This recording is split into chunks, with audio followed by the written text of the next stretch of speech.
all, welcome back to Edgemoon Tutorials. Myself Geetika and I am here to help you all with the subject computer organization. So we are in our first chapter, register transfer and micro operations, in which we have discussed about register transfer language, register transfer, and we are in the topic bus and memory transfers. As discussed in the previous video, a bus system can be constructed using multiplexers and decoders. We have seen how a bus system can be constructed using multiplexers, that is common bus system for 4 registers. Now in this video, let us see how a bus system can be constructed using decoders, that is 3-state bus buffers. So firstly, let us know what is a 3-state buffer. A 3-state buffer is a digital circuit that contains of 3 states, out of which 2 states are input states and 1 is an output state. The first state is a normal input state and second state is a control input state. These input states accept signals either equal to 1 or 0. The third state is also known as high impedance state. The high impedance state is nothing but it doesn't produce any output and behaves like an open circuit and the output is disconnected. Now let's see how a 3-state buffer is represented using graphical symbols. So this is a 3-state buffer where the normal input is represented by letter A, control input is represented by letter C, and this is the output represented by letter Y. The output is completely dependent on the control input value. When the control input C equals to 1, the output is enabled and equal to the normal input value. That is output Y equals to A if C equals to 1. When the control input is 0, the output is disabled and the gate goes to the high impedance state, irrespective of the value of the normal input. That is, it doesn't care the normal input value when the control input C equal to 0. The gate simply goes to the high impedance state. Now let us see how a bus system is constructed using these 3-state buffers. Here we consider 4 3-state buffers and the outputs of the 4 buffers are connected together to form a single bus line. The normal inputs to the 4 buffers are given using 4 registers, say A, B, C and D. All 0 bits of 4 registers are given as the normal inputs to the 4 buffers. Now the control inputs to the 4 buffers are given using 2x4 decoder. Here the 2x4 decoder takes 2 inputs as the 2 select lines S1 and S0, and here we add enable input E.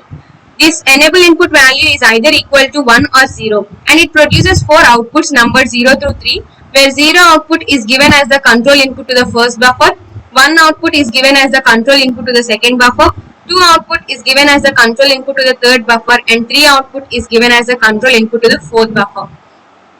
When the enable input of the decoder is 0, all of the 4 outputs are 0 and the bus line moves to the high impedance state as the control input value becomes 0. So in order to perform a register transfer operation, we must keep the enable input active. That is, the enable input E must always be equal to 1.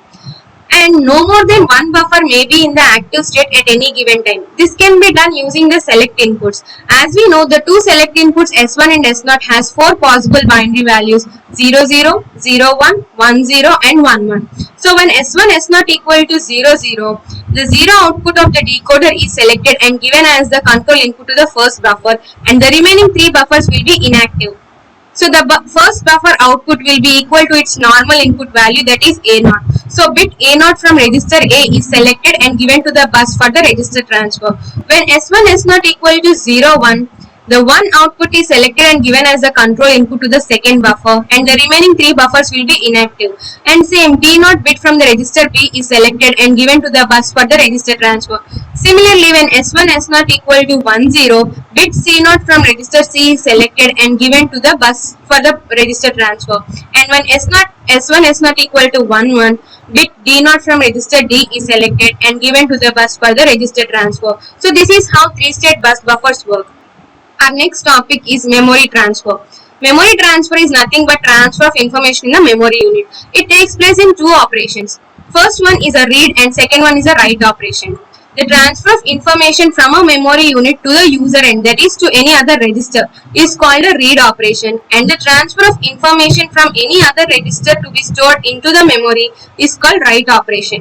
In order to represent a memory transfer operation, the memory word is designated by the letter capital M.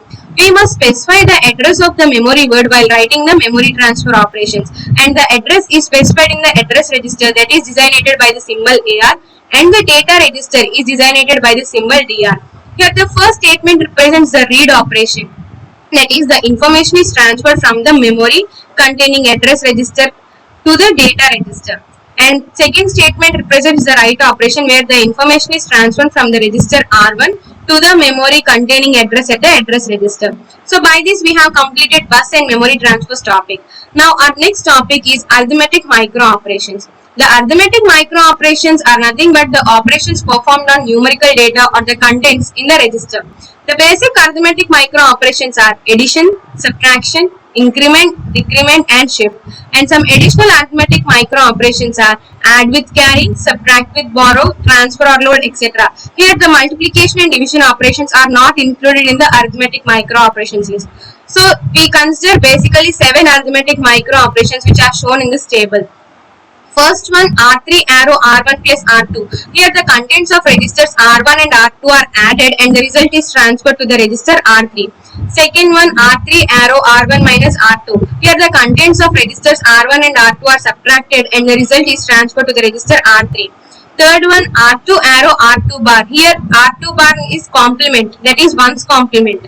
Here the contents of R2 are complemented, that is 1's are replaced by zeros and zeros are replaced by 1's. Next, R2 arrow R2 bar plus 1. This is nothing but 2's complement of the contents of R2, that is 1's complement plus 1. Next one, R3 arrow R1 plus R2 bar plus 1. This is actually subtraction. This R1 minus R2 is obtained by this statement.